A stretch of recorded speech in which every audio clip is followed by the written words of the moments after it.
Yeah. So at what point did you reapply to the seminary? So this was in the spring of 2009. I'm 30 at the time. Okay. And I'm getting ready, I'm getting old. Getting old, and I have to For an athlete, yes. For an athlete, yes. And so, I wanted to put to rest this idea of priesthood.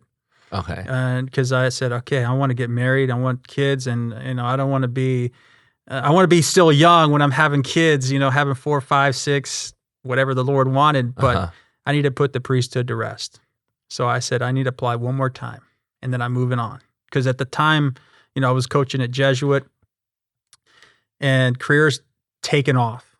But I still had this idea that God might still be calling me to be a priest. So I reapplied with Father Dad, actually, in 2009. And I already known him. He wasn't like a coming to him, for the first time. Okay. So we already had conversations, and we had met before that. Mm-hmm. And I just, again, laid everything, my whole life, out on the table. This is who I am. This is my past. This is my family. This is my relationships. These are my desires. And went through the process. It was late in the game. It was, I think it was March 30th. I just helped out at a awakening retreat for, I think it's through the University of Houston, Greater Houston area.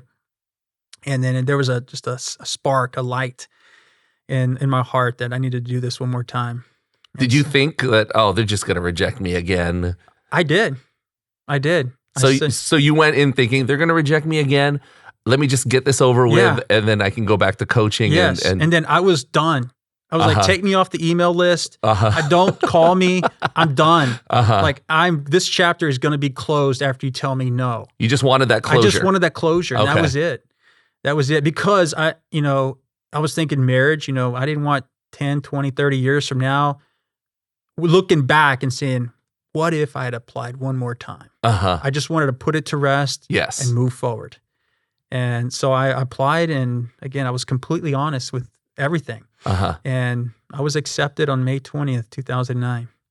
And I knew there was a interior peace that I never experienced before, that I knew this was from God. Really? Yes. You knew that this was the right thing? I knew this was the right path, the right decision, because of all that I'd been through. Now, when that happened, what was it like telling, okay, I can't coach anymore.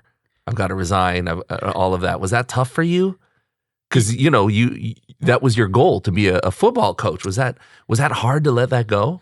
Yes. So I remember it was a couple of weeks before that, when I knew that I didn't know officially at that point, but there was a good inkling, an idea that I was going to get accepted.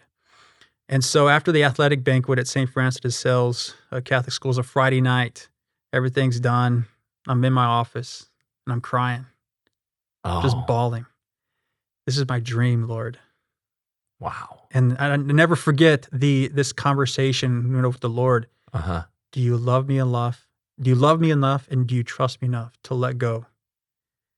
And I never forget, yes, Lord, I trust you. Wow. And I was crying. I thought I'll never coach again. Wow. Yeah, because this was the dream. You were right there. I mean, I had it. I had it. And I said, Lord, okay, let's go.